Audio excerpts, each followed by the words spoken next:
爷，我爱你。上帝，我终于说出来这句话。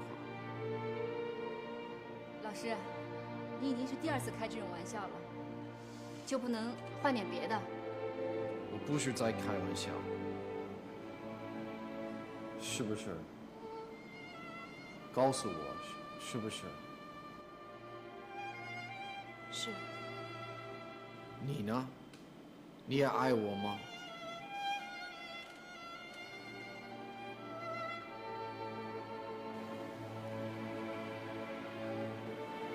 如果你说不，就不要接这杯水；如果你说是，就把这杯水放在你自己的手上。你知不知道，你离开家多长时间了？啊，2年多了啊！我知道，我想家，也想瑶瑶。这瑶瑶的爸爸就不想是吧？啊？姜维，我想你，想得厉害。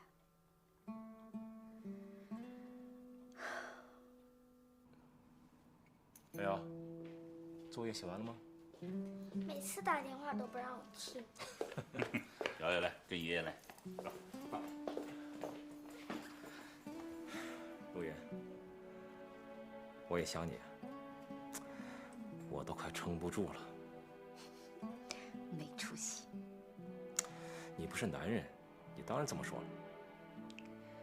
我还得要忙一阵子，等忙完了这件事情，我马上就回去，估计下个月吧。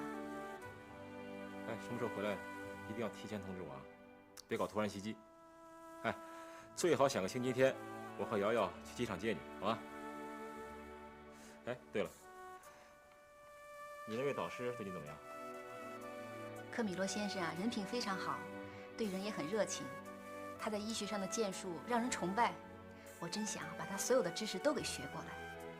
那就好好跟他学啊。但是什么？千万别让他爱上你啊！爱上又怎么样？那我让贤呢？胡说！你就这么把我让给别人啊？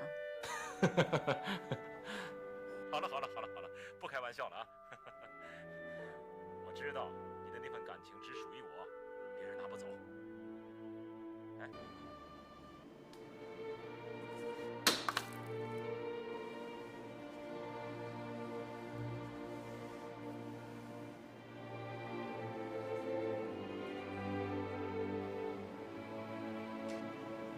老师，我什么都明白，可是我知道你的可是，我理解，可是我无法说服我自己。我越想说服自己，这种感觉越是强烈。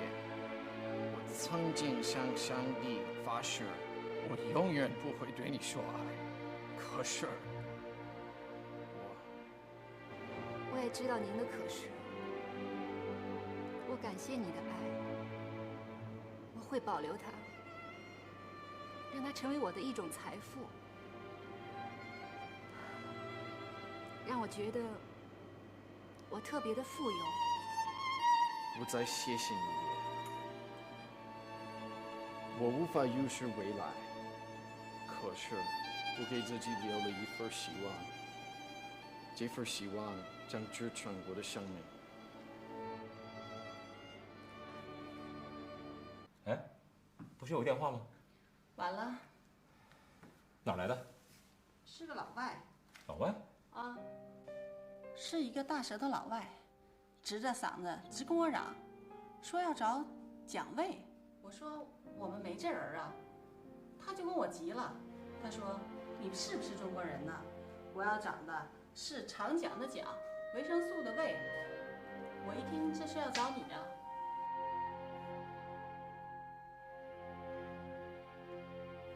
这个老外中文讲得不错。哎，姜伟，什么时候交个老外的朋友啊？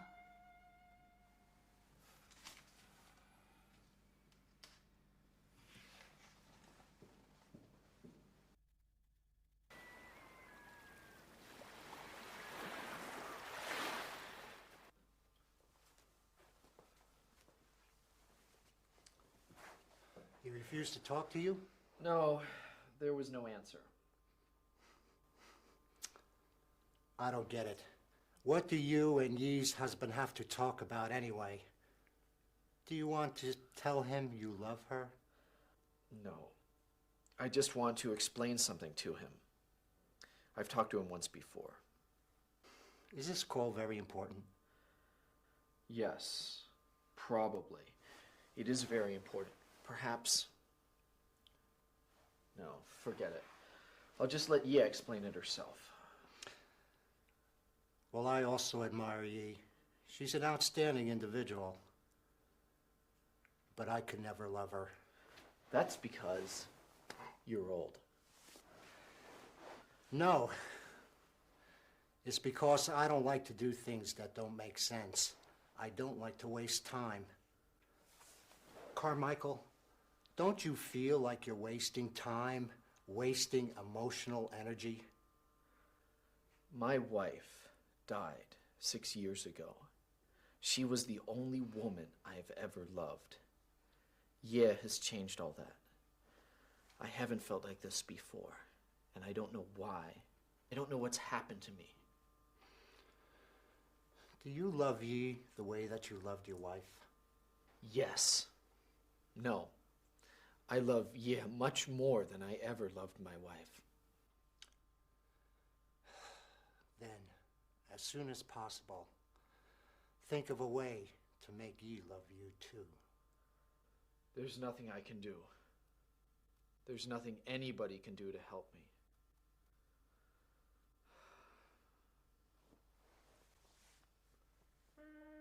原来你给我的印象是一直很乐观、很自信，可是最近我觉得你情绪很消沉，老是心事重重的。你是不是负担太重了？我已经习惯了。为什么？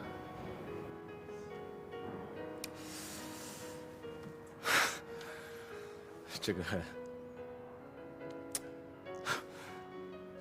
我真的不知道怎么对你说。就像我对你一样，心里怎么想的怎么说。你可以把你的事情告诉我，如果你把我当成是你的朋友的话。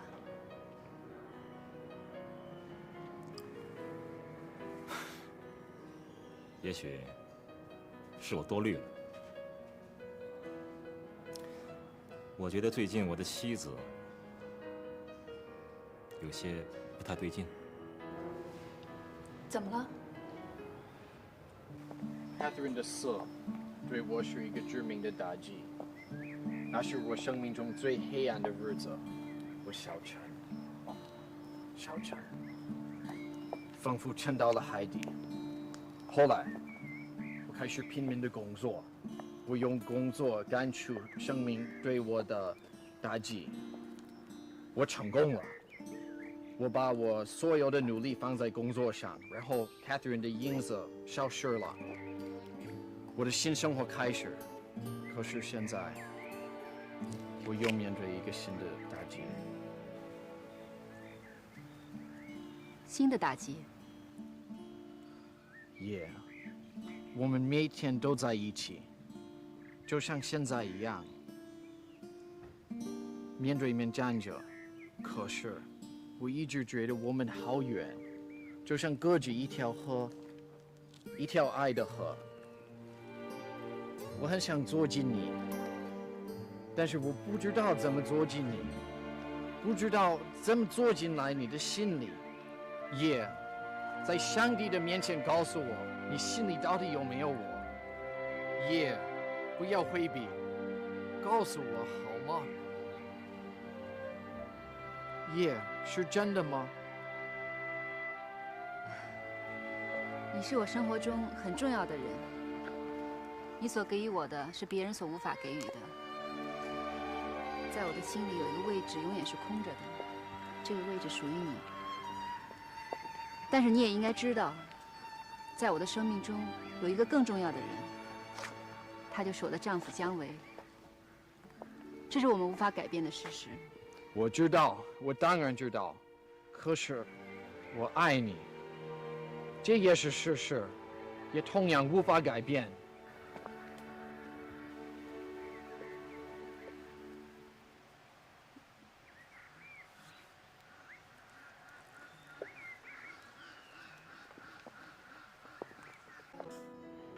到底怎么回事啊？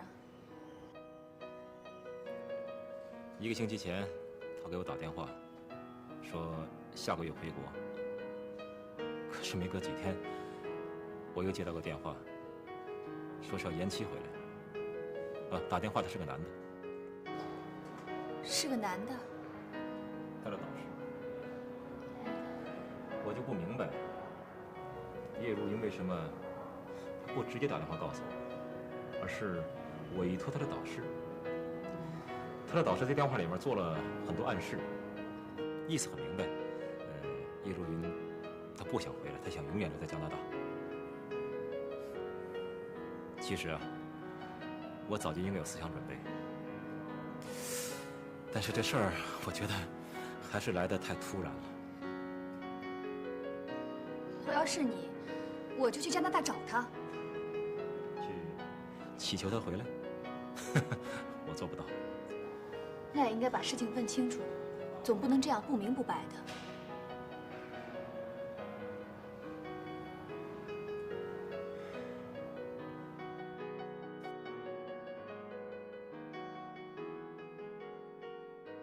你得失语症了，问你话呢。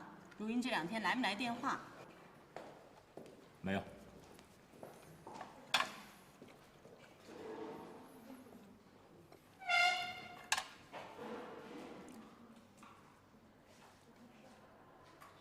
我吃好了。哎，每次都是如云主动给你打电话，你就不能主动点儿？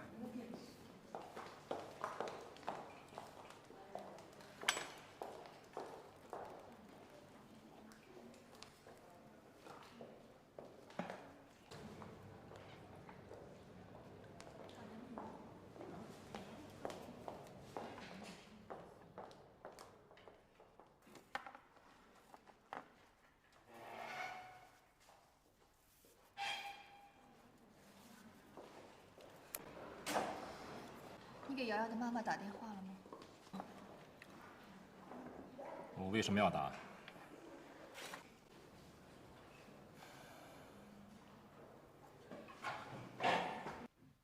来，耶，这些书真的像石头。我给你煮杯咖啡。不，太晚了。反正已经晚了，明天啊是礼拜天。嘿，你还记得星期天？对呀，是艾米告诉我的，明天啊是她出嫁的日子。那我要一杯中国的龙井茶。嗯，好的。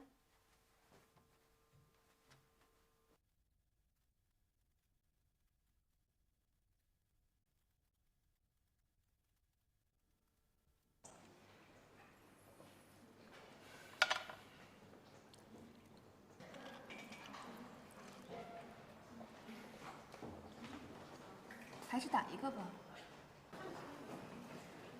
为什么？我也不知道为什么，可是我觉得你应该打一个。也许事情不像你想象的那样呢。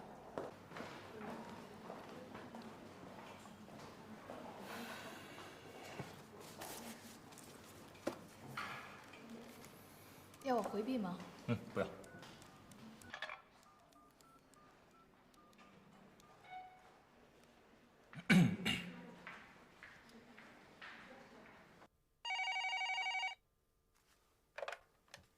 Hello?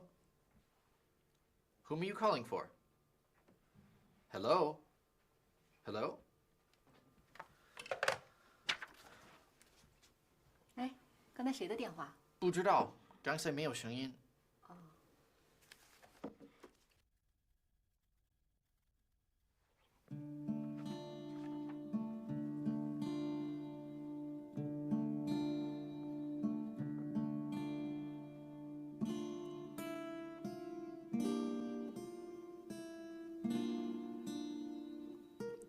耶，这些书会把你的眼睛看坏了。我的眼睛啊，没那么糟糕。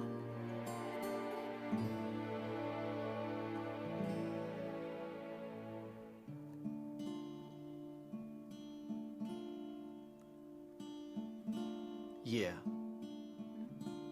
你休息吧。哦，好的，拜拜。晚安。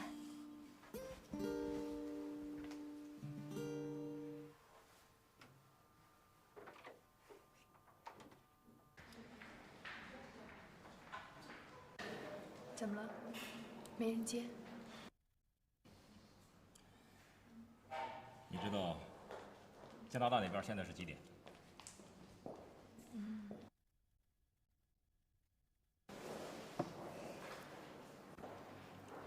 凌晨1点，没错。凌晨1点。对。一个男人在一个女人房间里接电话，在凌晨1点，这意味着什么？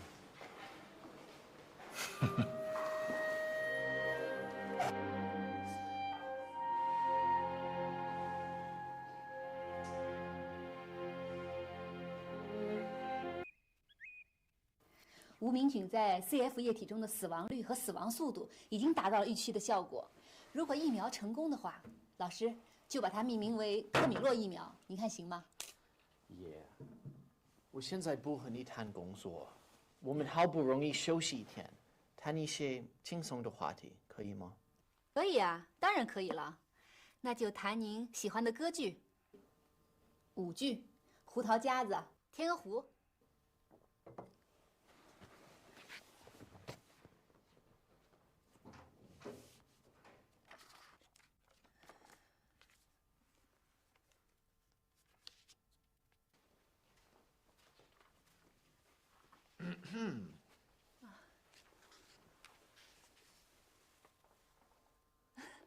太美了，我妻子留下的。它一定很珍贵，您一定要好好的保存它。我妻子死了以后，我一直把它锁在保险柜里。今天是我第一次把它拿出来。我知道它在您心中的分量。爷，你还不懂我的意思吗？这个戴在你的身上会更美。不，老师。我妻子临终之前，她把这些交给我，她对我说：“可把这些留给另一个女人吧。”不，老师。为什么不？我们彼此相爱，我们有理由相爱。这是你的，让我们好好的相爱，让我们永远在一起。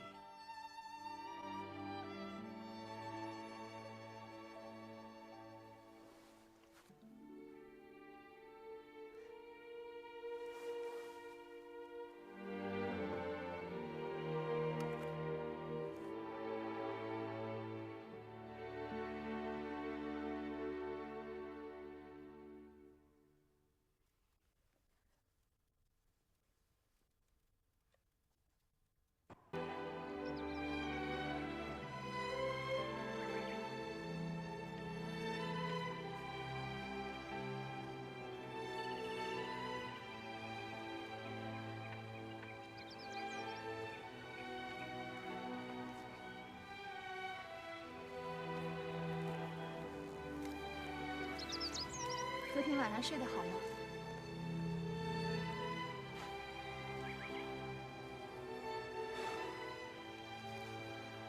我的问题真的很难回答吗？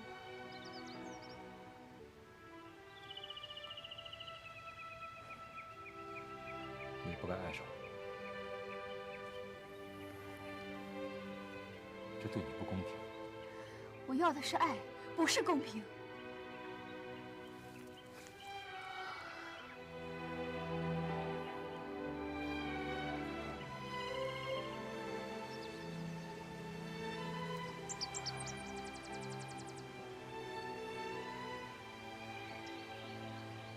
你想没想过我们的客观环境？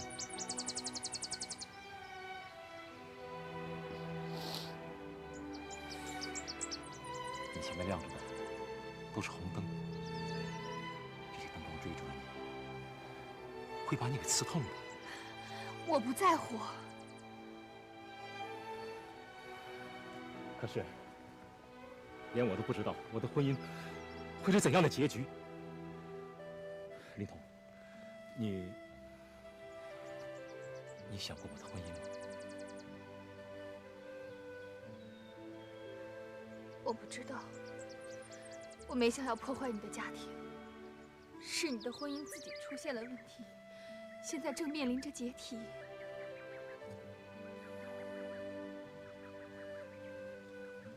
姜伟，咱俩定个君子协议吧。如果你的婚姻还是那么完美，你们还是一对恩爱夫妻，那我就……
克米洛，我最敬爱的老师，此时此刻，我想说的话只有一句：对不起，请原谅我的不辞而别。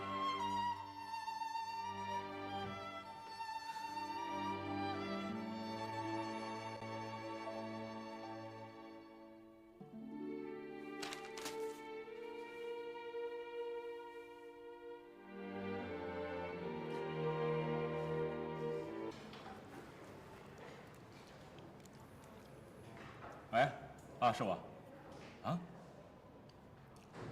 你到机场了？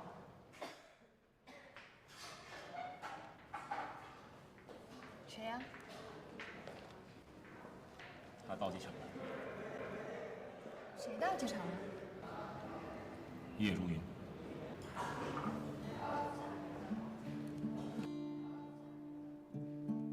我知道他为什么回来。为什么？他是回来离婚的。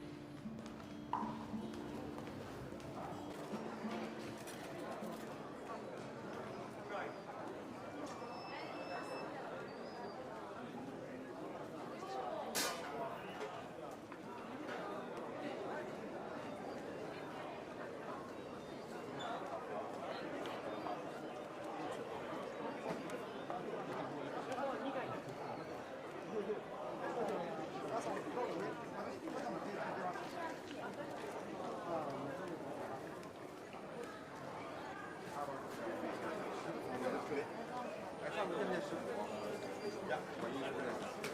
打的你用车？有人接我，我的车很便宜。真的不用，谢谢了。哎，你怎么还没去机场？我不想去。你应该去，不要回避。你是一个男人，应该有个姿态。毕竟你们还是夫妻。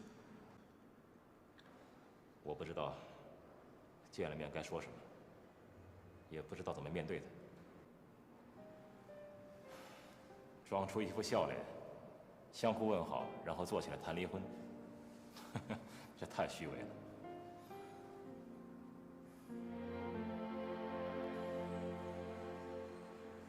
哎，你想什么呢？我有点害怕，我不知道该怎么面对他。别怕，你没有错。你只要记住我们的承诺，别的都不重要，啊？好，工作吧，我还有手术呢。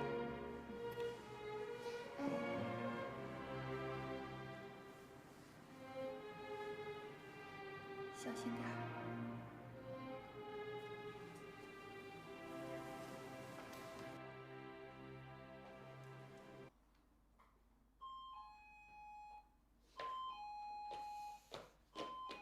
你怎么又忘带钥匙了？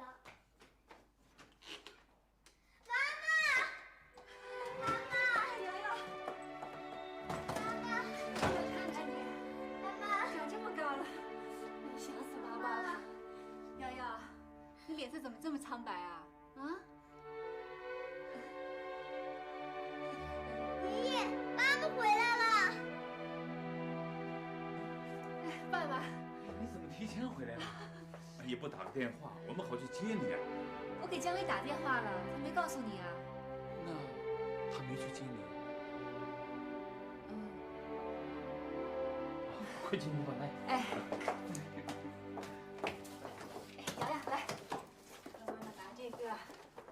走，瑶瑶。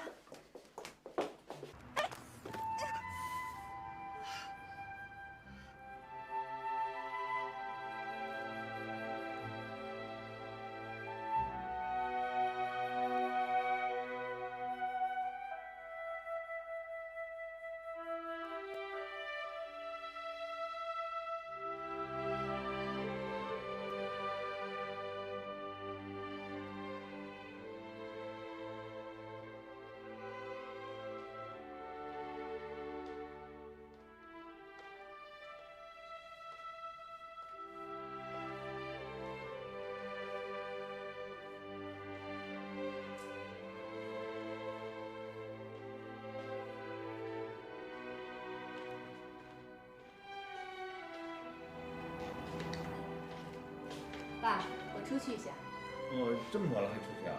很快就回来。哦。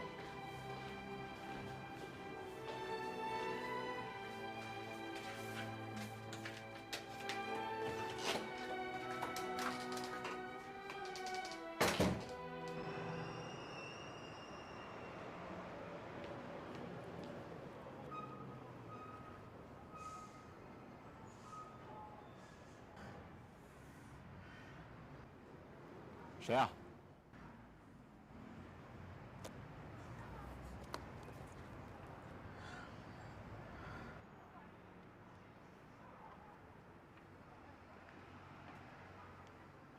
哟，云彤，哎，怎么了？哎，姜医生，来来，这些，怎么了？我的腿腿怎么了？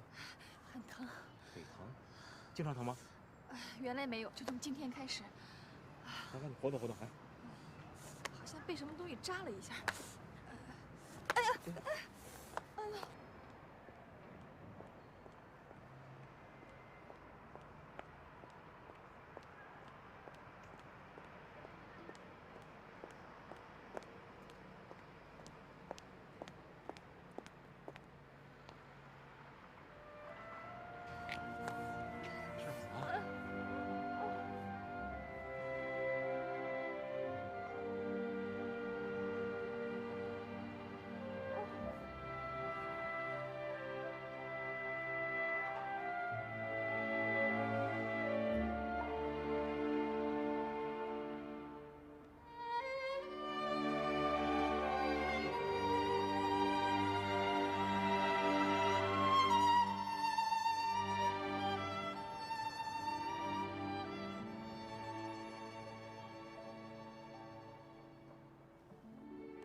我去打个电话啊。好嘞。好。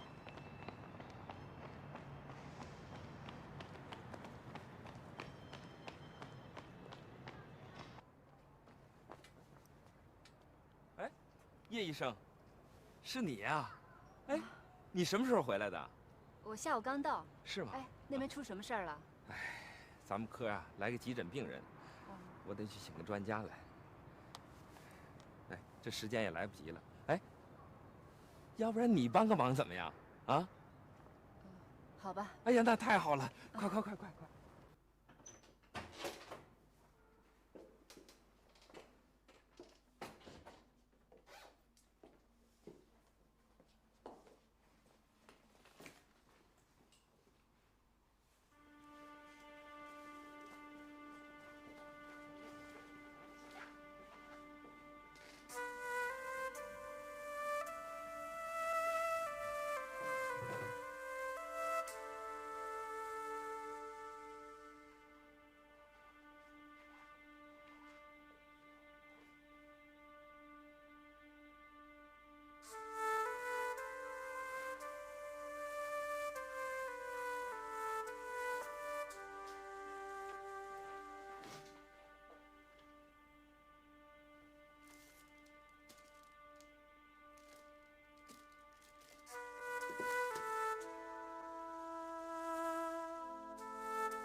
哟，爸，你怎么才回来啊？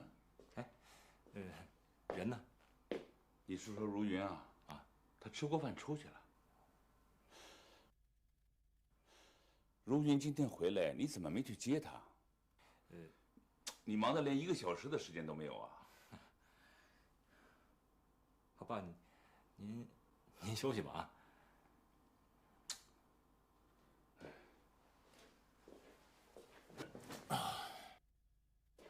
哎，你怎么不去客厅里等等如云？她就该回来了。爸，您休息去吧啊。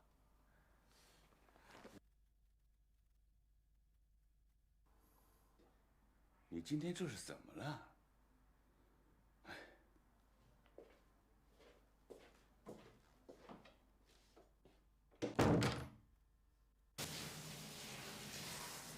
真不好意思，刚回来就求你帮忙。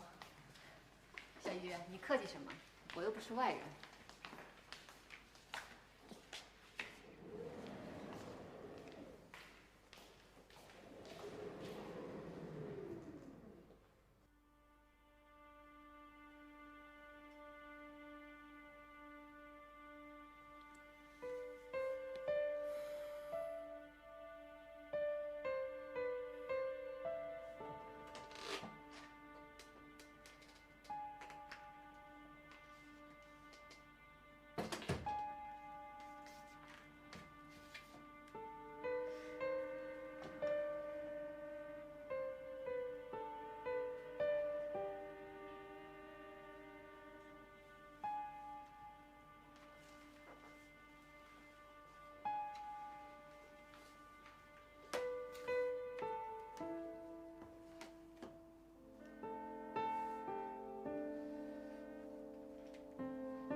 如云还没起来吗？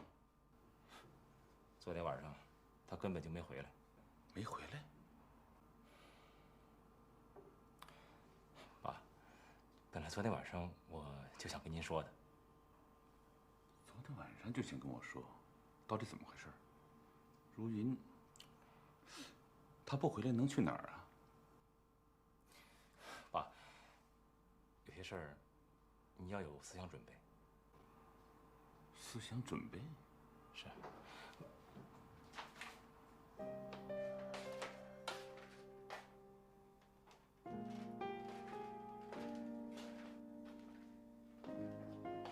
爸，您起来啦？哎，我看是你出了问题。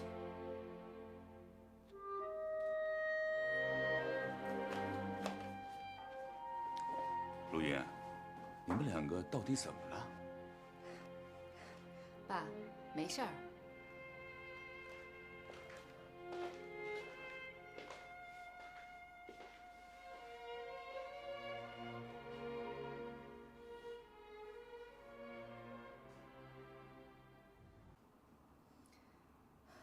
都是我不好。嗨，这怎么能怪你呢？你一个人在外边也不容易。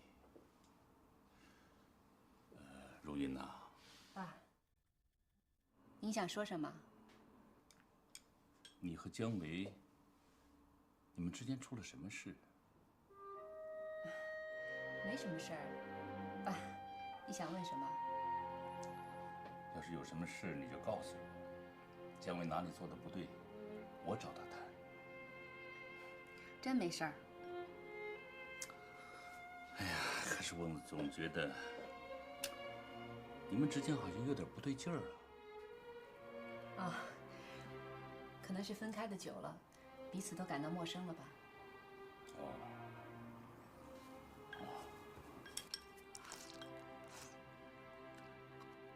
江主任，你看，你坚持不喝酒，那我也就不勉强你了。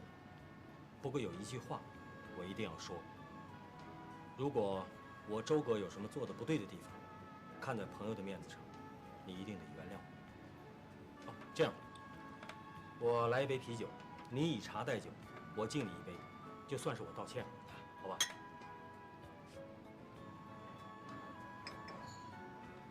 周哥，其实我不喜欢那样，不喜欢那种行为。不错，我承认，医院的某些医生在私下里接受病人的好处，可能只是个别人，个别不能代表全部。对，我知道。江主任，不瞒你说，在周亚生病之前，我从来就没去过医院。真的，我对医院的事儿知道的很少。不怕你见笑，我比周亚还害怕。一进医院，我这两条腿就发软。我真怕他出什么事儿。我现在什么办法也没有，我只有钱。如果钱能减轻他的痛苦，能治好他的病，花多少我都愿意。钱可以满足你的某些欲望，也可以实现你的一些愿望。钱有的时候啊，真的可以救命，但在医院不行。钱不能决定生死。对，我明白。不过，为了卓雅，我什么办法都想试一试。江主任，我冒昧的问你一句：你真正爱过一个女人吗？哦，对，我说的是那种不顾一切，愿意以自己生命交换的那种爱。你有过吗？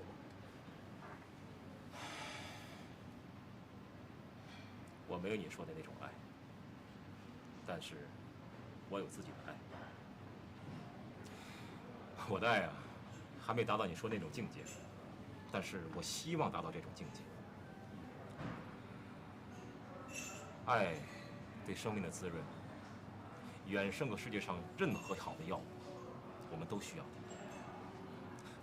周哥，其实你早就感动我了。我感动你，是。的真情感动了。你为了爱，你可以不顾一切。你是世上最好的恋人，我自愧不如。我不是一个好的恋人，更不是一个好的男人。不，家珍，你别太谦虚了。我知道你是一个好男人，有很多人也知道你是一个非常优秀的医生。你能把你自己的爱给你所爱的人，你也能把你自己的爱奉献给患者。所以，我觉得你是一个非常优秀的男人。我相信我自己的直觉，我不会走眼，真的。至于我自己嘛，我觉得我非常幸运，我遇到了天底下最好的女孩。你们相爱很长时间了吗？是。我们认识的时候，她只有18岁，她是个孤儿，从小在孤儿院长大，后来到了 SOS 村，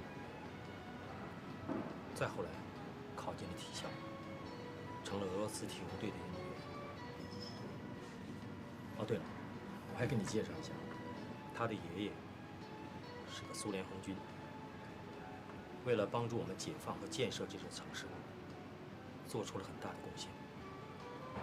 他临终前有个愿望，希望他自己死后能够葬在咱们这座城市。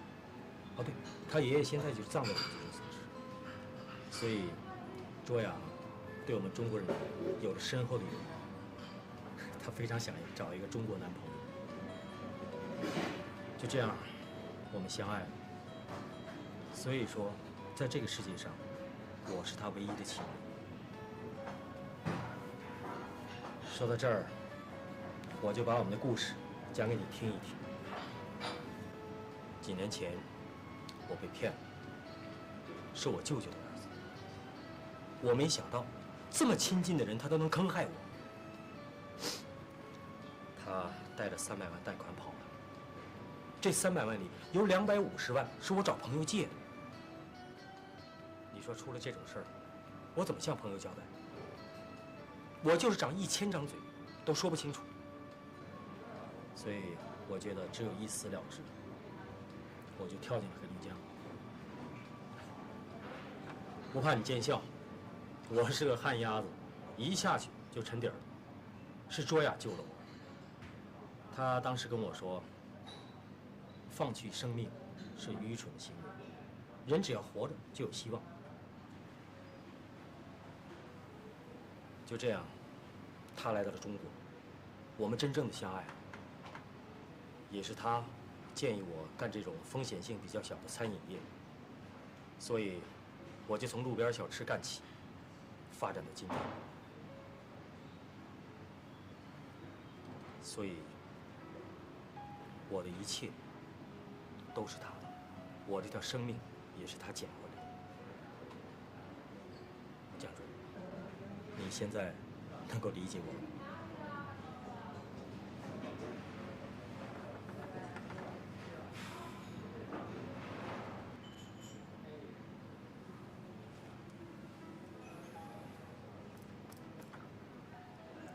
我会尽力的，不仅仅为了你的爱情，更为了一条年轻的生命。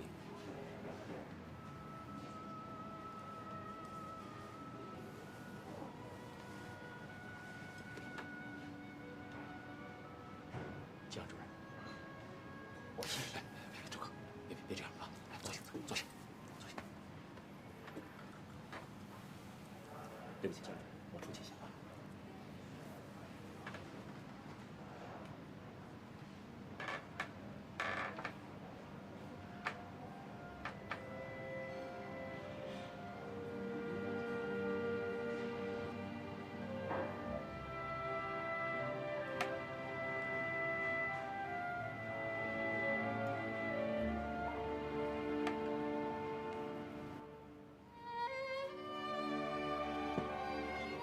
对了，蒋主任，还需要用点什么吗？再要啊就浪费了。服务员，买单。我买过了。哎，江主任，这你可就不对了。说好了由我来做东的。既然是朋友，谁买不一样啊？可你。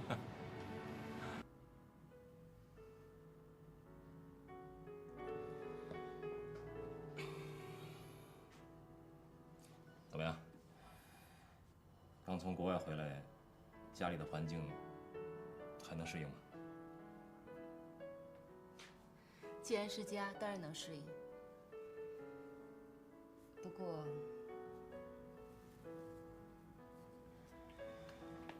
有什么话就说，我有思想准备。你有准备？什么准备？我不会成为你的障碍的，你呢也不要有什么顾虑。我只是希望不要把事闹得太大。我这个人多少还有点自尊，我想咱们还是体体面面的为好。我听不懂你在说什么。你可以不懂，但是你放心，我不会成为你障碍的，真的。其实我们谁也没有必要给谁设置障碍。有些事情，它既然发生了，可能就有它发生的道理。我想咱们还是想开一点，这样可能会更好一些。你到底在说什么？你能不能把话说明白点？我实在不能理解你现在这副样子，把自己弄得可怜兮兮的。你没有必要用这种方式给自己做什么铺垫。这种事情其实根本就不需要什么理由，一个不字就足够了。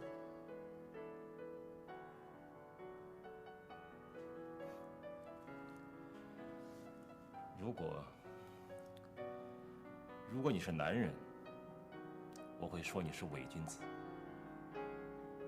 可是你的手段也并不高明。想离婚就大大方方说，何必浪费时间呢？我们已经不年轻了，浪费时间等于浪费生命，知道吗？到底是你要离婚还是我要离婚？你怎么可以倒打一耙呢？你什么时候变得这么虚伪，这么让人反感？好了，既然这样了，没有必要谈了。我可以告诉你，我姜维还是姜维，过去什么样，现在还是什么样。先生，请您说话小点声，谢谢。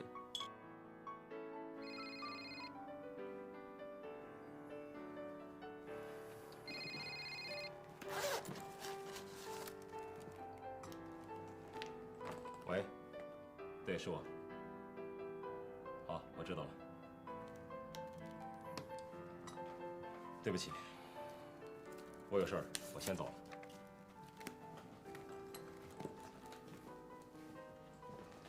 站住！觉得我们应该把戏演下去，不能让爸爸和瑶瑶知道。我不想伤害他们。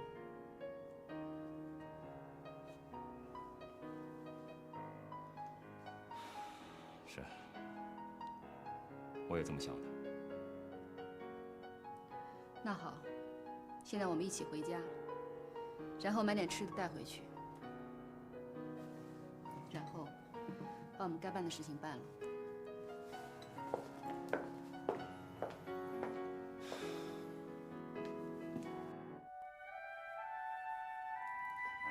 哎，爷爷，锅开了。啊。哎呀，妈妈擦地板呐！妈妈，咱们今天吃饺子，是吗？爸爸，你累吗？不累，洗手准备吃饭啊。啊。哎，饺子来了。哎呀，好久没吃饺子了。爸，那这您爱吃的羊肚。哦。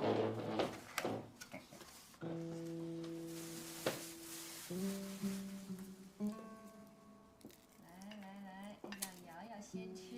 瑶瑶来，你的饺子，爸你也吃。来。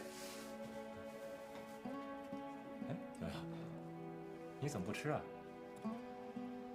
我不想吃。不想吃？爸爸，你身上有劲儿吗？你说什么？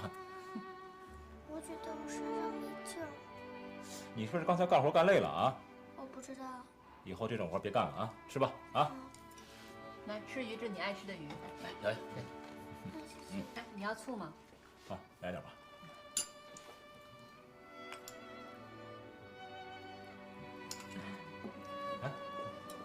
哎，好。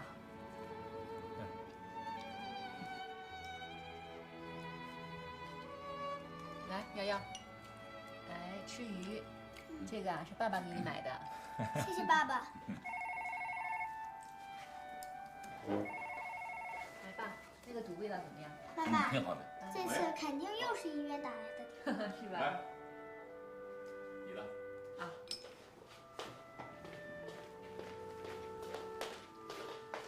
喂，爷，你好吗？老师啊，哎呀，我知道。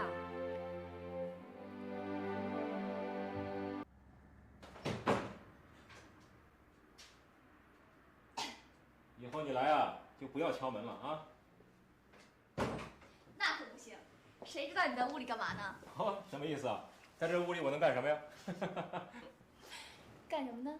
啊，准备重要的手术呢，你看。手术难度很大，真替你担心。是啊，我知道。但是我跟患者没有第二种选择。哎，那我不打扰你了，我走了啊。不，该做的事儿都做完了。哎，我有话对你说啊。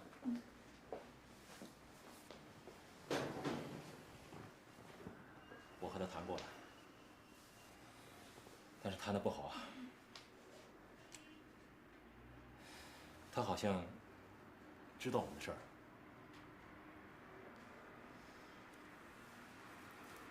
知道了又怎么样？没必要遮遮掩掩的。他的态度很强硬，谈话无法继续，半途而废。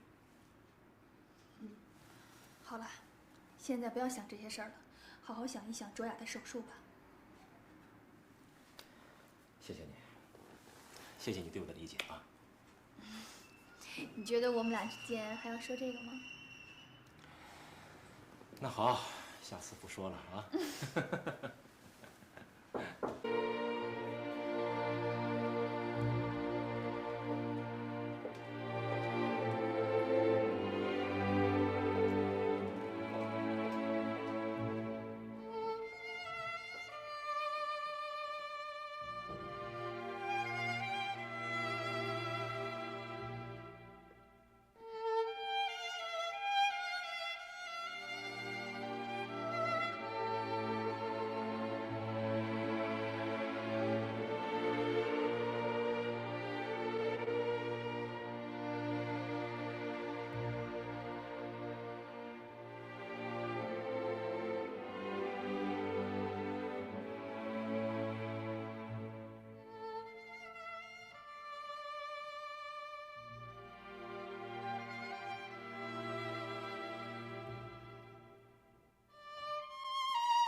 哎，爸。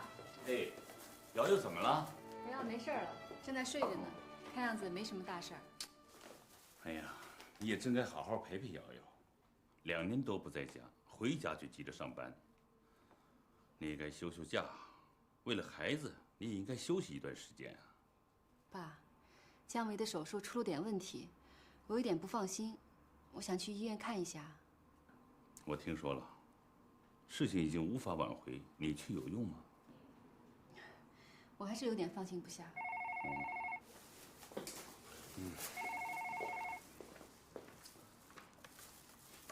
哎，姜维家。哦，安队长，哎，你的电话。喂，啊，我是叶如云。啊，好的好的，我马上过去。好，再见啊。爸，哎，那我走了，你帮我照看一下瑶瑶。哎，好了好了。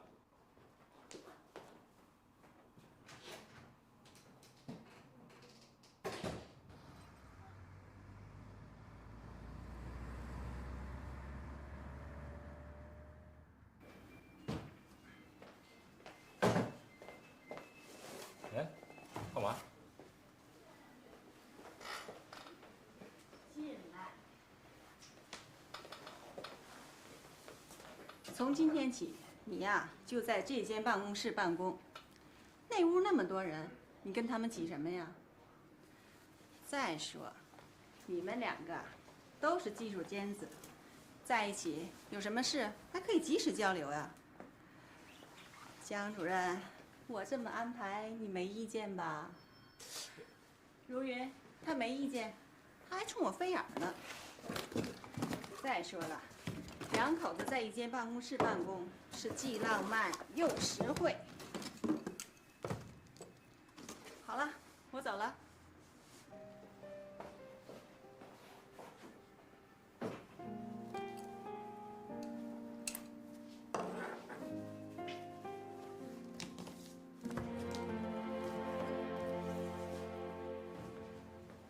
哎，等等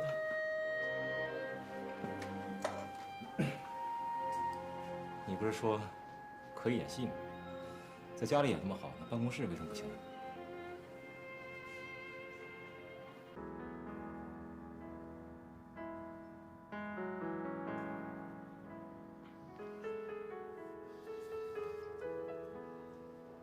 还在想手术的事儿啊？我不能不想。我觉得这事故，我负有一定责任。你要负什么责任啊？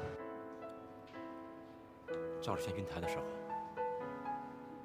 我的手抖了一下，而且汗流进了我的眼睛里。我闭了下眼睛，血管破裂，就这块发生的。我不能确定血管破裂跟我的手抖下有没有关系，可是血管破裂是意料之中的事情，而且止血及时，输血也及时。最关键的是，卓雅是死于心脏衰竭，跟出血没有直接的关系，不是这样吗？是。可是我的手抖了一下。好了，别再为难自己了，换一个角度想一下，卓雅这台手术除了你之外，没有第二个人敢做，不然的话，赵世轩也不会把这台手术推给你。你挽救卓雅，你没有错。可事实却是死亡，而且不应该发生的事情，在这台手术就发生了。赵世轩从来没晕过台。我正要跟你说这件事情。赵世轩当时从手术室出来的时候，精神特别好，根本就不像刚刚晕倒过的人。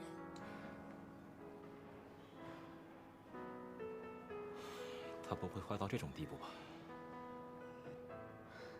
别傻了，他这次落聘，把所有的怨恨全集中在你一个人身上，你难道感觉不出来吗？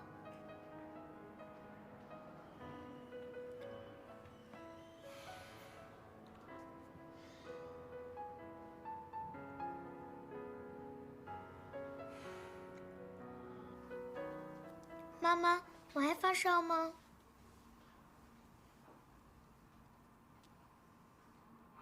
已经不烧了。记着啊，早晨多穿些衣服。知道了。嗯哼。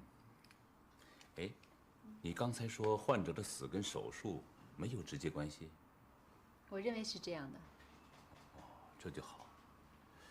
家属对患者的死有没有疑问？我最担心的就是这个。没有什么疑问，而且还对此表示理解。哎，姜维的情绪怎么样？我想肯定不会好。怎么？你没看见他？没有。哎呀，如云呐，我总觉得你和姜维有什么地方不对。